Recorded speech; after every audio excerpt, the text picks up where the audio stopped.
Hello and welcome all. In air pollution, particle pollutants are not chemically uniform but rather come in lot many varieties of their sizes, shapes as well as even their chemical compositions.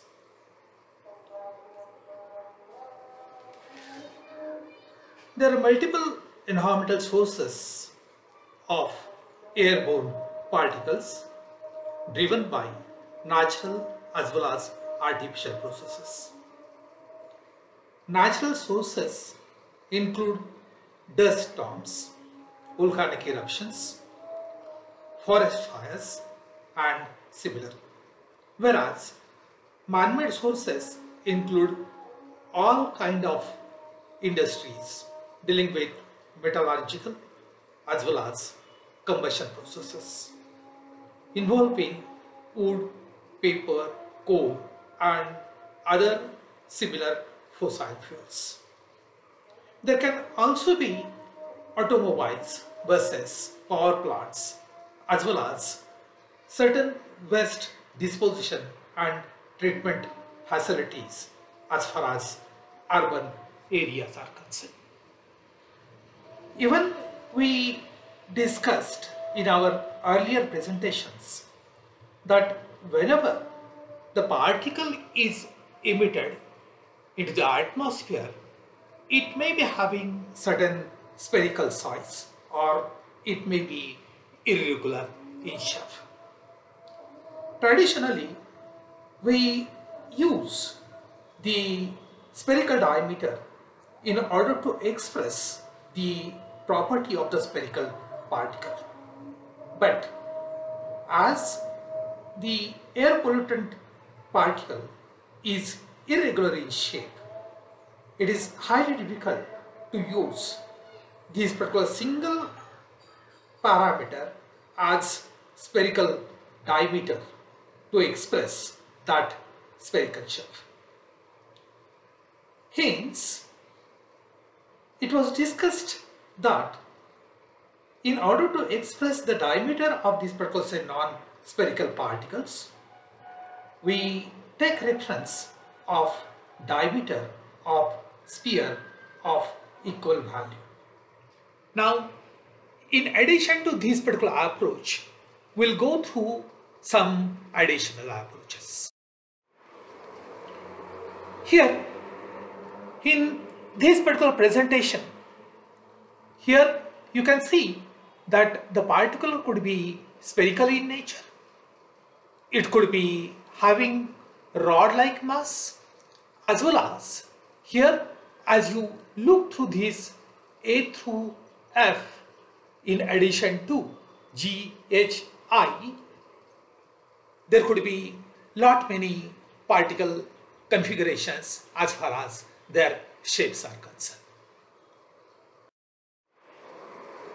Hence, just for understanding, we can say here that liquid particulate matter are likely to be spherical in nature.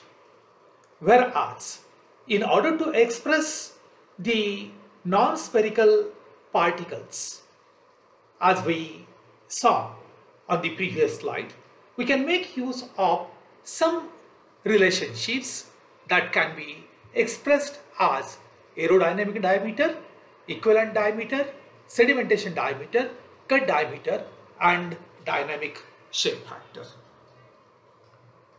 We will discuss about these particular terms as we proceed further with the next slides.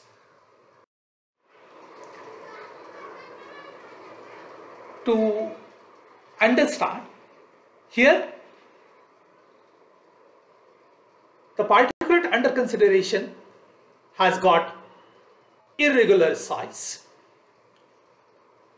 In order to express this particle, we can make use of sphere of same minimum length, we can make use of sphere of same weight, we can make use of sphere of same value, we can make use of sphere of same surface area, we can make use of sphere passing through same aperture, or we can make use of sphere having same settling velocity, as well as we can make use of sphere which will be having this particular, say, maximum length.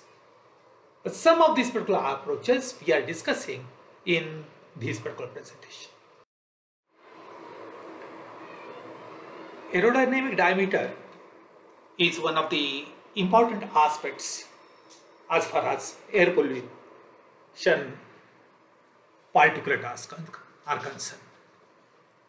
We are more interested in nominal aerodynamic diameter in discussion related with air pollution.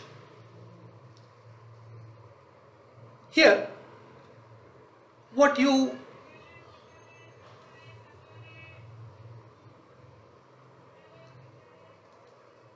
see here is nothing but particulate of irregular size. It can be transformed into some regular sphere theoretically, so that its density will be 1 gram per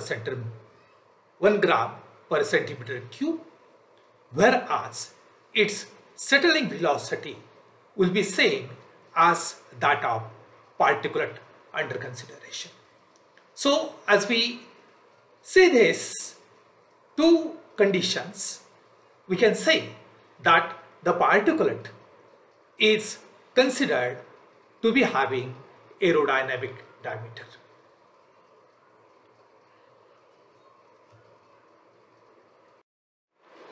The second approach is to express the irregular shaped object in terms of its equivalent diameter. Here, what you see is an irregular shaped particle. Now, we are transforming this theoretically into a sphere which will be having the value equivalent to that particular, say, irregular particle, so that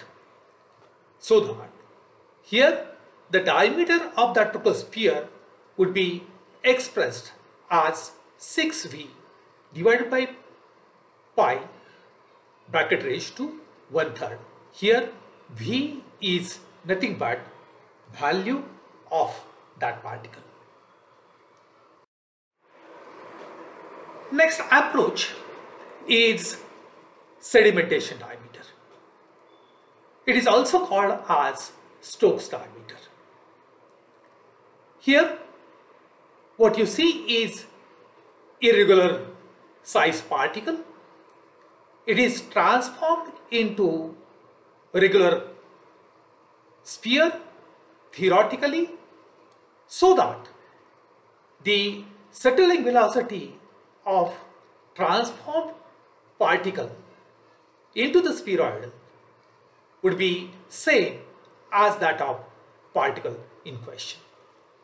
Here, this particular diameter can be determined based on Stokes' law, and what you see here is nothing but the relevant expression. Here, mu is viscosity, v is settling velocity, density of the particulate, density of the fluid, and g is nothing but gravitational acceleration. One more approach is cut diameter.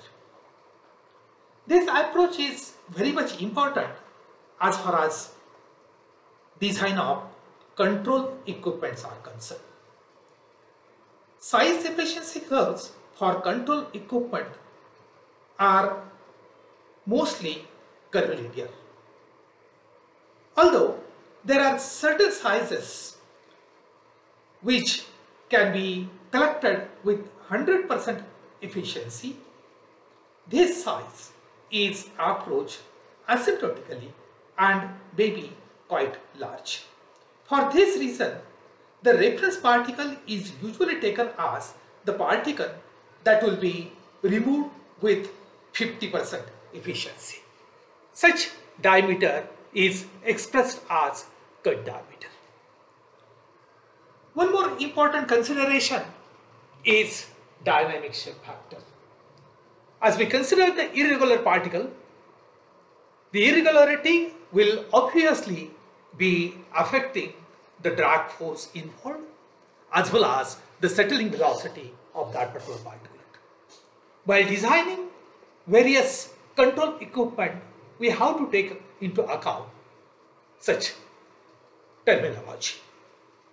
Hence, this dynamic shape factor is applied to Stokes' law as certain correction factor to account for the effect of its shed on the motion of that particular particle.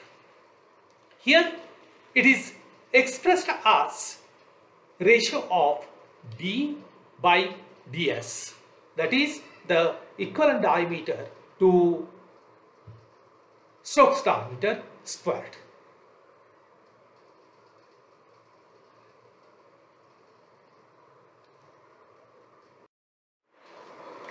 So in this presentation, we saw air pollutants being emitted through natural as well as man-made sources, could be spherical as well as non-spherical in shape.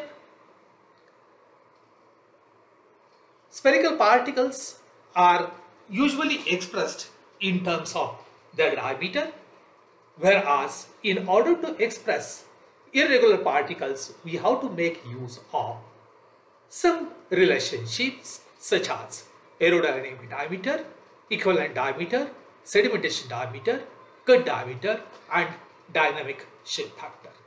Though there are lot many similar approaches, these approaches are important while studying various pollutant control equipment and their designs. Thank you.